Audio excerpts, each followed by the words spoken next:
21 जून 2020 रविवार को पड़ने वाले सूर्य ग्रहण के लेकर के कोसी कला के जाने माने प्रबुद्ध व बुद्धिजीवी वर्ग में शुमार होने वाले ज्योतिषाचार्य सलाउद्दीन हैदर जी से इस संबंध में बात की गई और उनसे यह जानकारी प्राप्त की कि सूर्य ग्रहण के दौरान क्या क्या काम करने चाहिए, किन कामों को नहीं करना चाहिए, सूर्य ग्रहण का प्रभाव किन किन राशियों पर फलदायक होगा और किन किन राशियों पर इसका दुष्प्रभाव हम हो सकता जानेंगे है कि कल 21 जून को जो सूर्य ग्रहण हो रहा है, जिसकी काफ़ी चर्चाएं भी हैं और बताया जा रहा है कि ये सूर्य ग्रहण बाकी सूर्य ग्रहणों से काफ़ी अलग और बड़ा है। तो इसमें हम थोड़ा ये जानना चाहेंगे कि जो सूर्य ग्रहण का टाइम है वो हमारे भारत में क्या टाइम करीब कितने समय का रहेगा। जी, सूर्य ग्रहण कल जो स्टार्ट होने वाला है, इसका इंडियन टाइम 10:15 बजे से लेकर के और 10:30 बजे तक के बीच का है। अलग अलग शहरों के टाइम के मुताबिक अलग अलग ही इसका वक्त होता है। और सूर्य ग्रहण एक कुदरती चीज़ है। कोई भी ग्रहण एक कुदरती चीज़ हुआ करती है। जो सितारा किसी दो सितारों के बीच से गुजरता है उसे ग्रहण कहते हैं। चांद ग्रहण की शक्ल में, सूरज ग्रहण की शक्ल में जिसकी छाया जिस सितारे पड़ जाए वही ग्रहण होता है। और ये भारत के अलावा कहाँ पर नज़र आएगा? ये भारत के अलावा और भी काफ़ी देशों में नज़र आना है। पाकिस्तान है, नेपाल है, बांग्लादेश है, भूटान है, मलेशिया है, इंडोनेशिया है, बहुत जगह पर नज़र आएगा। क्योंकि ये पूर्ण सूर्य ग्रहण है, पूरा सूरज ग्रहण है। और ऐसा ग्रहण जल्दी जल्दी कभी नहीं पड़ता, वर्षों में जा कर के आता है। कितने समय बाद ये ग्रहण देखने को मिल रहा है? ये तकरीबन कोई 38 साल बाद दोबारा से ये ग्रहण हो रहा है। और इतने वक्त का ग्रहण होना बहुत ही ख़ास अहमियत रखता है।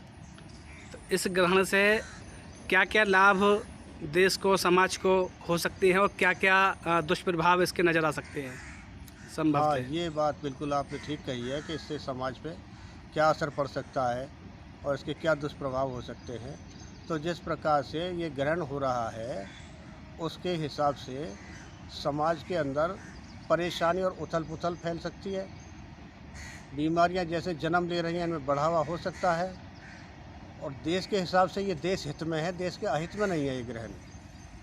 देश के हालात कुछ सुधार ला सकता है इसमें? हाँ, देश के हालात के हिसाब से ये हमारे देश हित में है ग्रहण। इस ग्रहण से हमारे देश की स्थिति मजबूत होगी। क्योंकि ग्रहण एक ऐसी कुदरती चीज़ है कि इसको जितना सम्मान दिया जाए उसको उतना ही फलदायी होती है। तो हमारे देश में इसकी पूजा होती है। और जो आदमी किसी वस्तु की पूजा करता है, किसी देवी देवता की करता है, किसी मनुष्य का सम्मान करता है, तो सम्मान करने वाला हमेशा उसको आशीष देता है। अच्छा, ये किन किन राशियों पर लगभग इसका अच्छा प्रभाव देखने को मिलेगा और किन किन राशियों के लिए ये गलत साबित हो सकता है? हाँ, ऐसा बिल्कुल ठीक कहा है। तो ये कुछ राशियों के लिए तो गलत साबित होगा और कुछ राशियों को बीच का प्रभाव देगा और कुछ राशियों पर इसका असर अच्छा रहेगा। जैसे कि मेष राशि, इसके लिए अच्छा रहेगा इसका असर। मकर राशि इसके लिए अच्छा रहेगा। कन्या राशि इसके लिए बहुत अच्छा रहेगा। तो ऐसे ही इसको 3 जगह डिवाइड किया गया है कि जो ग्रेड 1 में है उन पे अच्छा रहेगा 4 राशियों पे, कुछ राशियों पे इसका मध्यम रहेगा और कुछ राशियों पे इसका प्रभाव नगण्य रहेगा, ना के बराबर रहेगा, अच्छे असरात जाहिर नहीं करेगा। अच्छा, जैसा कि बताया कुछ राशियों के लिए गलत है या इसका प्रभाव अच्छा नहीं है, तो वो बचाव का क्या उपाय अपनाएं? कोई ऐसा तरीका उनके लिए बताएं। ये बिल्कुल आपने सही कहा है कि ग्रहण किसी एक मज़हब से ताल्लुक़ नहीं रखता, किसी भी एक धर्म से इसका संबंध नहीं होता।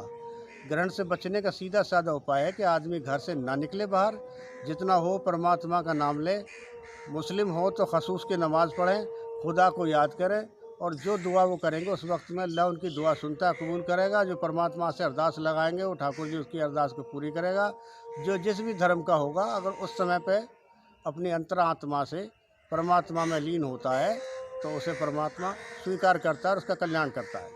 क्या यह ग्रहण गर्भवती महिलाओं या विकलांगों के लिए कुछ असर डालेगा? हाँ, ऐसा इसका असर पड़ता है कि कुछ राशियों की जो गर्भवती महिलाएं हैं उनको की जो किरणें हैं वो इफ़ेक्ट करती हैं और जो इसकी छाया से बचाव कर जाते हैं उनको कुछ नहीं होता। और सबसे बड़ा समाधान तो यह है कि ग्रहण वाले दिन तो जप है, दान है, तप है, ये करना चाहिए।